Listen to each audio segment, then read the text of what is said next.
And that's where the Dr. David Hawkins work in Power versus Force became really interesting for me. I just kind of felt this natural curiosity and gravitation to understanding what is consciousness, what are levels of consciousness, and once you have an idea of what that is, being able to kind of see it everywhere and see lower levels of consciousness around places where people are angry or they're upset or they're impoverished, and then higher levels of consciousness where people are more generous, where they're more into society or community or giving, right, more abundant.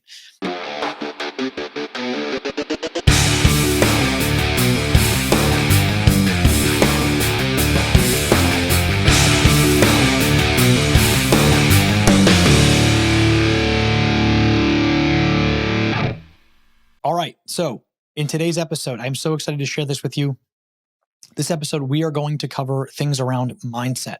We'll talk a little bit about my backstory, my origin story, where I grew up, and I think where a lot of my original mindset came from. We'll talk about things that I did to expose myself to my mindset as it was back then, things that I did, steps that I took to change that mindset and improve it, and then things that you can do to make your mind stronger, to make your mind more resilient, and open you up to the possibility of more great things in your life when you can improve your mindset. So go ahead, stay tuned, and enjoy the show. So for this episode, I really wanted to center around this idea or concept of mindset. And mindset is obviously a general term. It can mean a variety of things to different people. I think what mindset means for me is what state of mind you're in, right? And how you look at things and how you perceive things, and I think how you assign meaning to things. And so what I mean by that is, at least for this episode, things that I wanted to consciously change about how I thought about myself, how I thought about events that were happening to me, and just assigning some sort of definition around things. And a lot of that changed for me really at some point in 2016, 2017, really when I sort of had a new spin on life. And I think a lot of that came from the work that I did around my personal development journey. And so in this episode, I'm going to go into more detail about what that looks like. But really the idea here is, all of us are, we've kind of learned along the ways as we are growing up, what's right, what's wrong. Our parents teach us, or rather we learn a lot from our parents, from our loved ones, on how to react and kind of create a definition of how the world operates. And if we're not really careful, what our mind tells us or what we tell ourselves can really get in the way of our ability to achieve success, to be happy, to be healthy, to do all the things.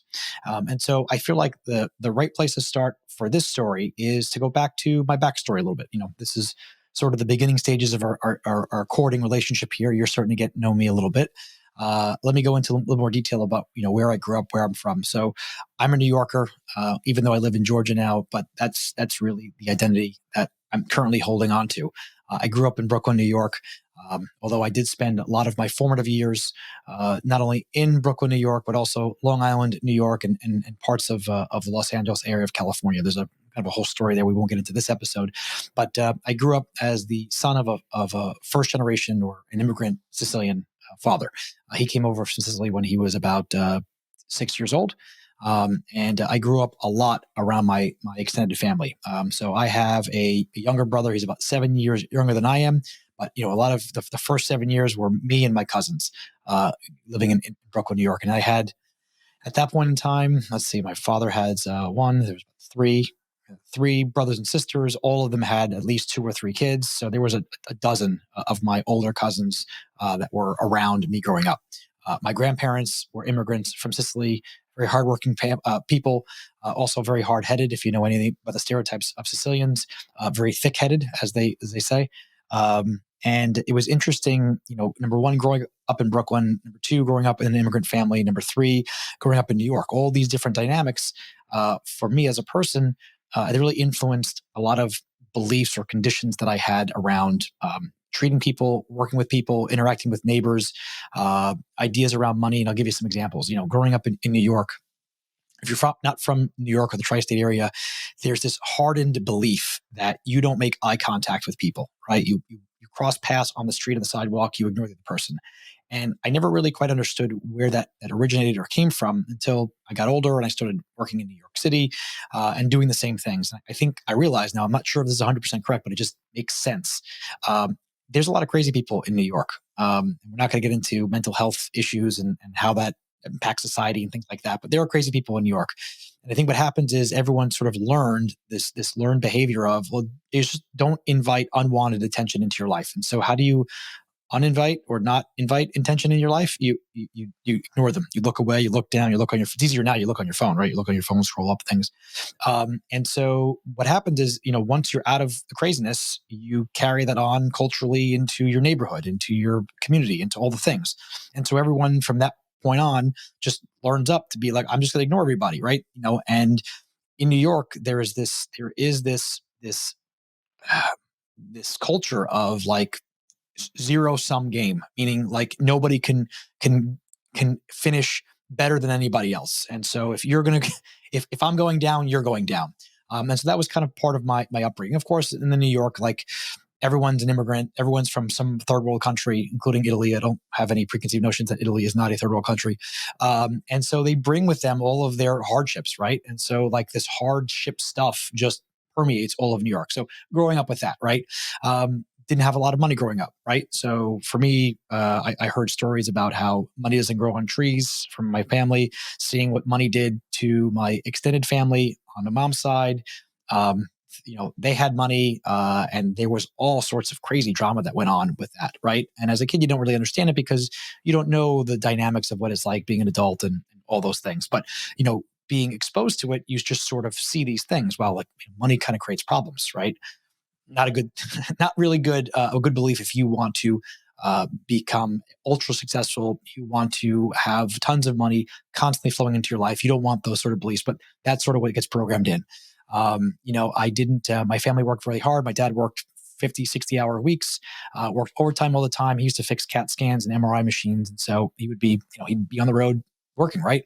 He'd bust his butt. And, at the end of the day, we didn't really have a lot of extra money left over to get all the extra things, right? So didn't really grow up with a lot. But obviously there was food on the table, so that was great. And I think quick side detour, definitely took on the work ethic of my father, seeing him do that, which I think is a positive attribute. But still growing out with not a lot of money, it just made me want to be really hungry growing up, right? Being by hungry, I mean like ambitious to want things because I didn't have them as a kid. So I feel like that was a positive influence. And then back to my grandparents. I had heard so many stories of I'd see a family photo or they take out their photo book and be like, this is your third aunt or your second cousin or whatever else, and you'd be like, oh, where are they? Oh, well, they don't talk to them anymore. Oh, what happened? Oh, they had a fight. When? 30 years ago. So there was this cultural acceptance of writing people off. You agree with them. It's almost like cancer culture today, back 50 years ago. But let's just like seeing how you treat other human beings, right? And kind of taking that like, fuck you, fuck me sort of thing, right? Which I think isn't going to be helpful if you want to be really successful in your life. I mean, sure, there are people that do that, but that was just some of the programming that kind of went into, this impressionable mind of mine as a young kid, right? And so that's just sort of the backstory, right? So when did that change? Well, if I look back, as I mentioned at the beginning of the show here, at some point in 2016, 2017, I don't remember the exact year. I just kind of have these flashbacks of when these seeds or these ideas would kind of come into mind for me. And I think the genesis of the start of this was being exposed to the movie What the Bleep. And that was a show about, I don't know, consciousness, reality. It featured Dr. Joe Dispenza on there, who is a fascinating gentleman. But on the show, I mean, he stood out to me as someone that was just saying really interesting things. And I remember shortly after watching that, picking up one of his books. And at the time, the book that he had out was called How to Change Your Mind. I believe the book is titled Breaking the Habit of Being Yourself. There, I was way off on that one. Breaking the Habit of Being Yourself. And the book really just kind of sets you up for ultimately doing these guided meditations. And up at this point, I never meditated before. I mean, maybe I did, but I don't remember it. And it was sort of like not even a scary thing, but this unknown thing. Like, and I think for a lot of people too, the concept of meditation is hard, right? It's like, how do you know you're doing it right? It seems hard. It's hard to concentrate. All the hangups on it. And so in the book, Dr. Joe just kind of walks you through these frameworks, these ideas that your reality is everything that you've done and kind of learned in the past, and all the routines and habits that you're doing every single day is further perpetuating that reality. So if you're in these routines of whatever lack, misery, uh, unhappiness, right, and you're doing those same things over and over again, all you're doing is perpetuating that. If you want to change something, you need to start breaking your habits. What are your habits? It's literally everything. It's how you wake up in the morning, your routine in the morning, how you brush your teeth, what foot you stand on when you're brushing your teeth, the sort of conversations. Maybe it's your social media feeds that you participate on, right? All those things make up your habits. And the book, for me at least, resonated and it made a lot of sense and was very interesting. And so I started going down the path and doing the work in the book to break the habit of being myself. Now, I don't know if I became someone else, but at least it started getting me down this path of being aware of my thoughts, of being aware of my feelings and how things would make me feel. And I think that was a huge part of my overall shift in improving my mindset and making positive changes into my life, which we'll get into more detail here in a few moments. But that was probably one of the largest, most influential parts of the journey for me, was being exposed to that line of thought, or that thought process. And then, from that, of course, finishing the book, doing the meditation, starting getting practicing with meditating, was definitely part of it. And then I believe the next part just continued to evolve as I made the decision in my career to shift careers from IT sales and figuring out, what does the next chapter of my life look like, right? I knew I was very successful in IT sales, selling technology to enterprise organizations as a computer reseller, and doing that, really, really well, being thankful for that. The problem I ran into is I didn't want to keep doing that for the rest of my life. And I went down this path of how do I figure out how I create income that doesn't really require me to work so much. And there's a whole journey in that. We'll cover that in another episode. But for me, multifamily apartments was my getaway vehicle. And I went down the path of becoming a apartment investor and changing careers midlife. At the point I was probably in my early 30s or so, was a big thing to overcome. And I had to really take on a whole new identity, a whole new persona. Because up until that point, I was a computer nerd. I was an IT guy. I was a systems engineer. These were all easy transitions. And then I was an account executive selling IT equipment. Like that's, yes, there was a hang up getting into sales, but it felt more comfortable because I was basically doing that in my previous roles, but not with the official title, right? But going into becoming an apartment investor was something completely different. And so I ran into a lot of hangups and limiting beliefs around that. And it's funny at the time, looking backwards, retrospectively speaking, it seems all too silly. But I had major hangups on even simple things like talking to brokers on the phone, asking them questions about particular deals, right? Like that's their job. You call them on the phone or the email and you say, "Hey, tell me about this project. Tell me about this deal," right?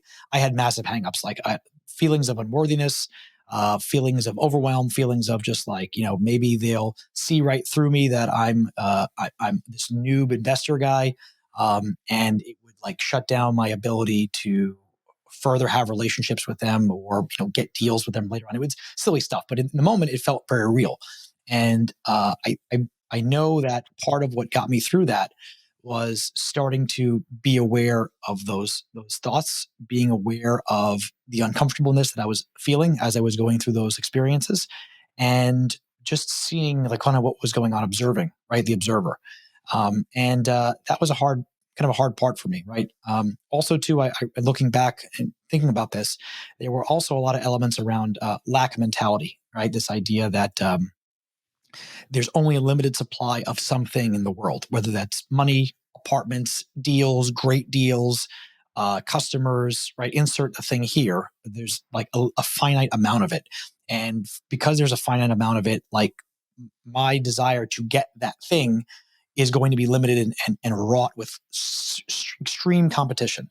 And that's not always the case. And there's better and more healthy ways to think about those things. But until you're exposed to that, until you're shown that there are alternative ways of looking at that and having an abundance mindset, that was really pivotal and transformational for me. I feel like a lot of that came from uh, as I was going down the journey of becoming an apartment investor, opening myself up to a lot of different books around, we'll call it self help and personal development, whether it's Think and Grow Rich by Napoleon Hill, or uh, Rich Dad Poor Dad from Robert Kiyosaki.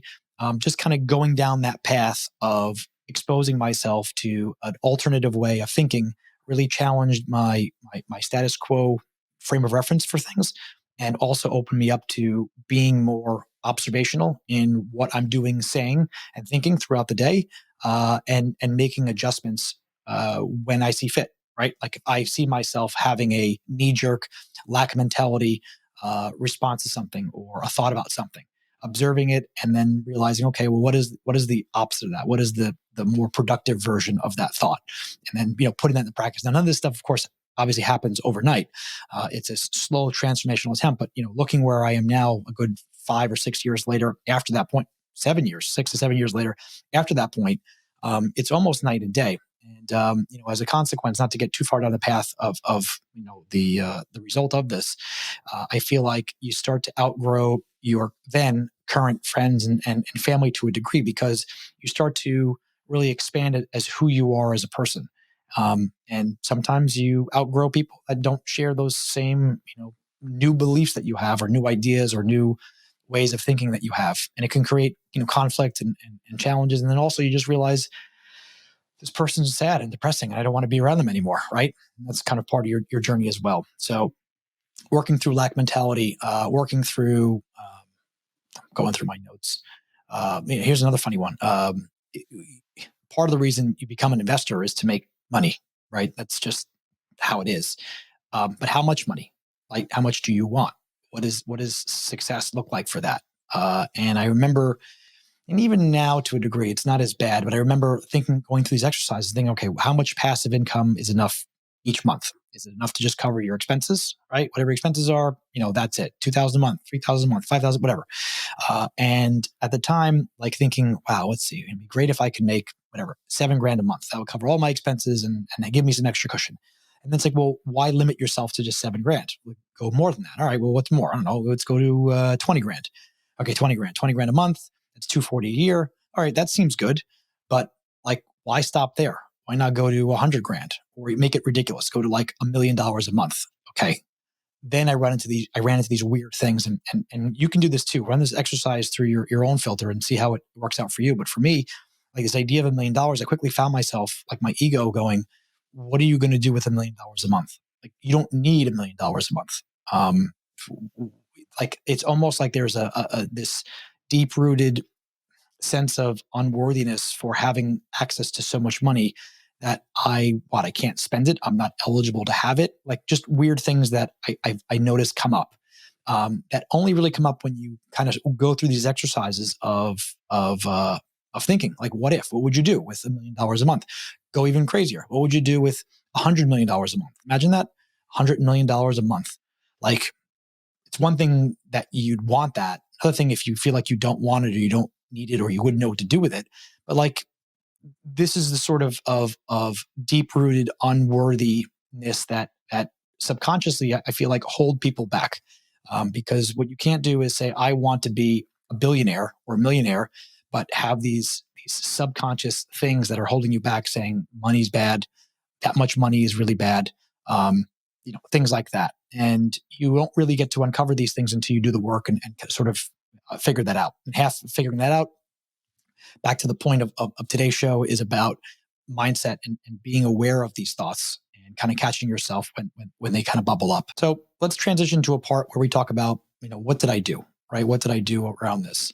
And I think, as I just mentioned a second ago, the biggest part was just becoming aware of these thoughts. And there's a recent Ram Dass quote where he says, "A part of the soul is the witness, and the witness sees your thoughts and your ego."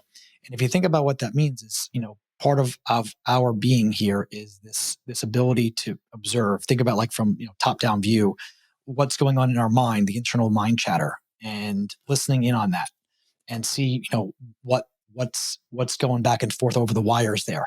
And I think for me, a big part of what I did to improve my mindset was, number one, being aware of that. I couldn't be aware of that until I was exposed to things from people like Tony Robbins or Dr. Joe Dispenza, and even Dr. David Hawkins in his book Power versus Force, which I was introduced to. And opening me to this idea of being aware of your thoughts, and then also this natural curiosity into the subject of consciousness. And that's where the Dr. David Hawkins work in Power versus Force became really interesting for me. I just kind of felt this natural curiosity and gravitation to understanding what is consciousness, what are levels of consciousness, and once you have an idea of what that is, being able to kind of see it everywhere, and see lower levels of consciousness around places where people are angry, or they're upset, or they're impoverished, and then higher levels of consciousness where people are more generous, where they're more into society or community, or giving, right, more abundant. And again, if you David Hawkins topics are a whole thing in itself, and that's not the current goal of this particular episode. I just want to take a moment and expose some of the resources and information and sources of inspiration for me through my journey, and encourage my listeners and viewers to be able to go down, check those books out for yourself, watch some of those videos with those resources, and have your own experience, right?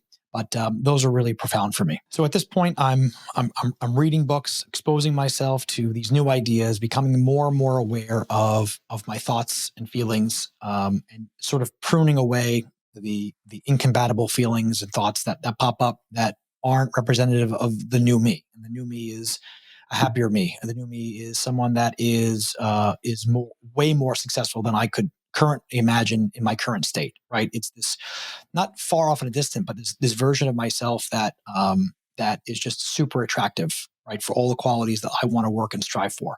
The other piece too that I think was important is just being, I don't want to use the word critical of these thoughts and incongruent ideas, but just being aware of them and shut them down where they come from. In other words, like you see yourself getting really pissed off at someone that just cut you off. If you're going to become a higher consciousness human being, right? You don't flick off the guy or girl that just cut you off.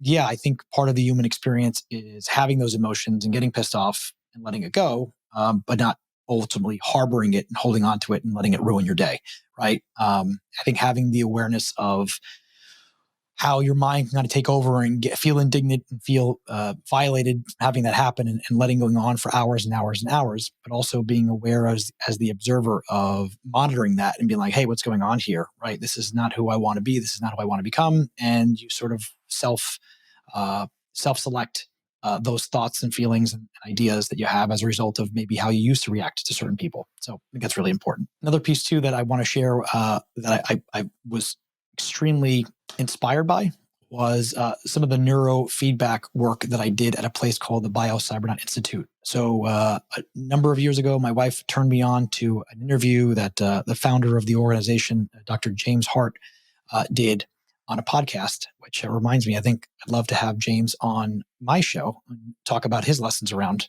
on things. But the premise is this: Dr. Hart runs an institute where they do neurofeedback. Neurofeedback, for those who don't know, is where you hook your brain up to a computer system and you're able to measure your brainwaves. It's the simplest way to describe it.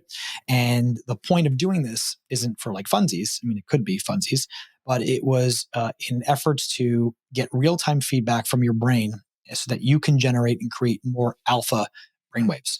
If you don't know, there's a handful of brainwaves that your brain makes: alpha, beta, delta, theta, and there's gamma too. Your waking state is typically in a beta brainwave state. Your alpha is where you're relaxed, you're very creative, you're calm. Theta is when you're starting to get a little sleepy, a little groggy, and then delta is when you're asleep. Right, that's where a lot of your recovery happens when you're sleeping. And so the goal of creating more alpha brainwaves for normal people is to enhance your creativity, to enhance your sense of calm, remove anxiety from your life. There's actually a positive correlation between high levels of anxiety and low levels of alpha brainwaves. So if you are a highly anxious person, I know some people in my life that are. Chances are they have really, really low natural generation of alpha brainwaves, and they can see positive benefits by working to increase their alpha brainwaves, which naturally reduces their anxiety without having to take medication and things like that. So that's really, really cool stuff. But a lot of the work that you do in increasing your alpha brainwaves has to do with your ability to work through this framework that Dr. Hart had set up, where you're uncovering a lot of subconscious thoughts, scars, and emotions that you need to address. And so there's a bit of therapeutic work that goes on through this process. It's hard work and it's uncomfortable, but I think uncomfort is where growth happens, and that's sort of the takeaway for the spoiler alert for the end of the lessons around in the show. But for me, I was really surprised to learn about how much anger and frustration and sadness, actually, anger and sadness that I was holding on to.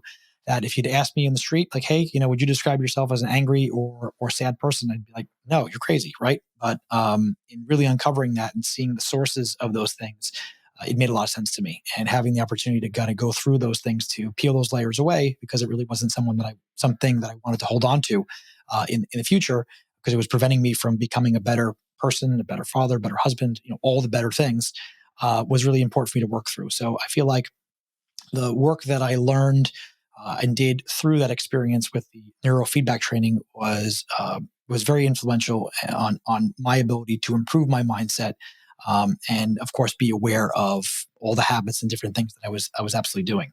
And I guess the last thing here that I think is paramount to improving your mindset is really just doing uncomfortable shit. Right, the more that you can make yourself purposefully uncomfortable, the more you can expose yourself and make yourself unsoft, you're ultimately making or improving your mindset.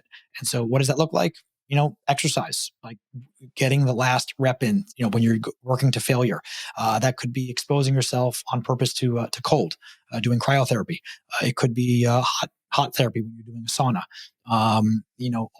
Just doing hard things, right? Like taking out a task or a project. Like all of those things are all pushing yourself to your limits, where you're really uncomfortable and your mind telling you got to stop, your body's telling you got to stop, but you're working to improve yourself. And I really love the saying that growth happens when you're uncomfortable. So exposing yourself purposefully to things that make you uncomfortable ultimately make your mindset much stronger and allow you, I think, to take on bigger and better things that you otherwise wouldn't be capable of doing, because you're not there yet. Mentally, you're not there yet, right? You're not there yet because you don't have the muscle, not the physical muscle, but the muscle, the energetic muscle, to take on those extraordinary things.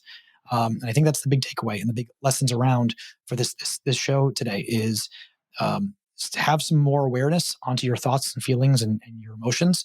That's kind of part one. Part two is, decide to take some action and work on that, whatever that is for you, right? And then number three is start purposefully exposing yourself to things that can improve your mindset and do uncomfortable things. I think those three things are great takeaways. They were very influential and impactful for me in my journey, and they could be the same for you in yours. So don't forget, go ahead and hit the subscribe button. The more people that subscribe to the show, the more it encourages me to make more shows so that I can help you grow. So go ahead and subscribe for me, please. Thanks.